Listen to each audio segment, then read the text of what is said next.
અરવલ્લી જિલ્લામાં લાંબા સમયના વિરામ બાદ ફરી વરસાદનું આગમન થયું છે। ખાસ કરીને જૂન જુલાઈમાં 50% જેટલો વરસાદ વરસ્યો હતો, પણ ઓગસ્ટમાં 1% પણ વરસાદ વરસ્યો ન હતો। છેલ્લા 15 દિવસથી વરસાદ ન આવતા ખેડૂતો પણ પરેશાન હતા, પણ હાલ જે વરસાદનું આગમન થતાં ખેડૂતોમાં ખુશી છવાઈ છે। હાલ આપણે મોડાસા શામળાજી હાઈવે પર છીએ। આપ દ્રશ્યમાં જોઈ શકો છો કે વરસાદ વરસતા વાહન ચાલકો પણ મુશ્કેલીમાં મુકાયા છે, વિઝિબિલિટી પણ ઘટી છે। ખાસ કરીને મોડાસા અને બિલોડા પંથકમાં હાલ જે ધીમી ધારે વરસાદની શરૂઆત થઈ છે।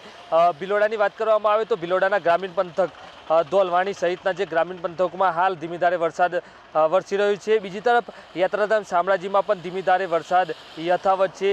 મોડાસાના ગ્રામીણ પંથક મરડિયા ગાજન સહિતના જે પંથકની અંદર હાલ ધીમી ધારે વરસાદ વરસી રહ્યો છે। ખાસ કરીને ખેડૂતો દ્વારા છેલ્લા કેટલા સમયથી રાહ જોઈને બેઠા હતા। છેલ્લા 15 દિવસથી જે વરસાદ ખેંચાતા પાકને નુકસાન જવાની ભીતિ સર્જાઈ હતી, પણ હાલ જે વરસાદ વરસતા ખેડૂતોમાં ખુશી છવાઈ છે।